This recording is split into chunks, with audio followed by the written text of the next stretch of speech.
আচ্ছা। প্রত্যেক শনিবার মঙ্গলবার কৃষ্ণ কালিমা আসবে। সে যখন বলেছে আমার বেটি অনেক করে কালকে, সে তো বোঝে না, বুঝতে পেরেছিস? একটু শুধু ভাবছে মা মনে হয় এসে না, মা মনে হয় এসে না, ভোলে বাবাকে পাঠিয়ে দিয়েছে, সেই জন্য মা এসছে না, বুঝতে পেরেছি? আচ্ছা। কিন্তু আমি অনেক দিন থেকেই আসার চেষ্টা করেছি, আমার বেটিকে অনেক স্বপ্ন দেখিয়েছি, কিন্তু আমার বেটি আমাকে মন দিয়ে ডাকেও না, সেবা করে, কিন্তু সে চায় না, বুঝতে পেরেছিস? তোমার বেটি হয়তো বুঝতে পারে না বাবা যে কিরকম কি স্বপ্ন দেখেছি না দেখেছি। আর আমার বাহনকে তো রাখতে হবে, হ্যাঁ আমার হ্যাঁ বেটি বললো তো। হ্যাঁ হ্যাঁ বলেছে মা, হ্যাঁ, মা বলছে বাবা। আমার বাহনকে তো রাখতে হবে, হ্যাঁ হ্যাঁ। কিনে এনে ওইখানে রেখে দিবি, কোন বুঝতে কোন সাইডে পেরেছিস? রাখবো বাবা? এ সাইডে থাকবে, আচ্ছা, ঠিক আছে। মা সাইডে, হুম বুঝতে হুম পেরেছিস? হুম। তাহলে বাবা এই যে গাঁজা যে নিয়েছে, তাহলে এগুলো রাখলে কোনো? রেখে দে, আচ্ছা রেখে দে, কৃষ্ণ কালিমা বলেছে ভোলে বাবা। আচ্ছা কিন্তু তুমি যাবে, কিন্তু গেঁজা ভাঙ করবে না, কেন?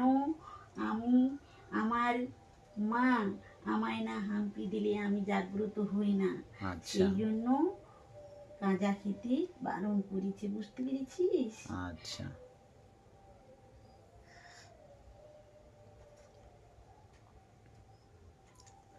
আচ্ছা বাবা, তোমার এক বেটা ফোন করেছিল, মাকেও এটা বলেছিলাম। তো তোমার বেটা একটা ফোন করেছিল যে তার ছোট্ট একটি বেটা, তার পড়াশোনায় মন নেই, এটা কি করলে কি হবে, সে আমাকে বারবার ফোন করে বলছে। আমি তাদেরকে বললাম যে মায়ের নাম জপ করতে। মায়ের নাম জপ কি মন দিয়ে করছে? সেটা এবারে জিজ্ঞাসা করা করছে হয়নি। না তো। হ্যাঁ মায়ের নাম জপ মন দিয়ে করতে হবে, মাকেও ডাকতে হবে। ভোলে বাবা যখন এসেছে, হ্যাঁ। ভোলে বাবাও ডাকতে হবে, ভোলে বাবাকে, বুঝতে হুম হুম। পেরেছিস? হ্যাঁ, ভোলে বাবা যখন এসছে ঠিক সমাধান করবে, বুঝতে পেরেছিস? আচ্ছা, কিন্তু কি করলে কি হবে বাবা, একটু যদি বলতে। কিটা কি করলে কি মানে হবে? ধরো সে তো নাম জপ করছে নি, বাচ্চা মেয়ে ছেলে তো নাম জপ করে না, এবার মা বাপকে সে বলেছি। বাচ্চা ছেলে, হ্যাঁ। সে নাম জপ না করুক, কিন্তু আমার বেটি বেটা তো নাম জপ করবে মায়ের।